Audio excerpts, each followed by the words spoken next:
vous donner deux chiffres si vous me permettez.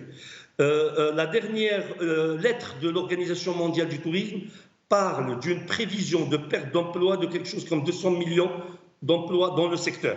Dans le monde. Au niveau mondial. Mm. Un autre chiffre qui est important est que aujourd'hui, un emploi direct dans le secteur du tourisme permet de créer 5 emplois indirects. Donc, Absolument. nous sommes en train de parler de chiffres relativement importants. Il va falloir, à un moment donné, considérer le secteur du tourisme comme un secteur prioritaire, l'installer clairement dans cette priorité nationale pour lui permettre effectivement de jouer parfaitement son rôle d'employeur.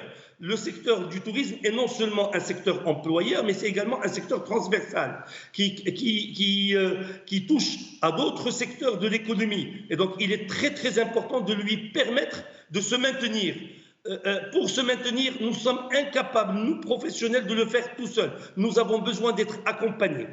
Nous ne demandons pas à être assistés. Nous demandons juste de nous permettre de tenir sur nos pieds le temps de créer cette reprise et de permettre à nos hôtels, à nos agents de voyage d'aller chercher les clients là où ils sont, qu'ils soient au niveau local ou qu'ils soient au niveau national. Donc, ce que vous dites, c'est qu'il faut maintenir les emplois, quitte à baisser les salaires, mais en tout cas au moins maintenir les emplois dans le secteur.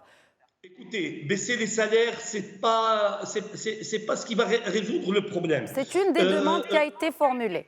Mais en tous les cas, c'est une demande. Nous avons besoin d'être accompagnés au niveau fiscal. Nous avons besoin d'être accompagnés au niveau de financement bancaire. Nous avons demandé à ce que les banques, à ce que l'État également, reporte ces différentes échéances, le temps de nous permettre de tenir.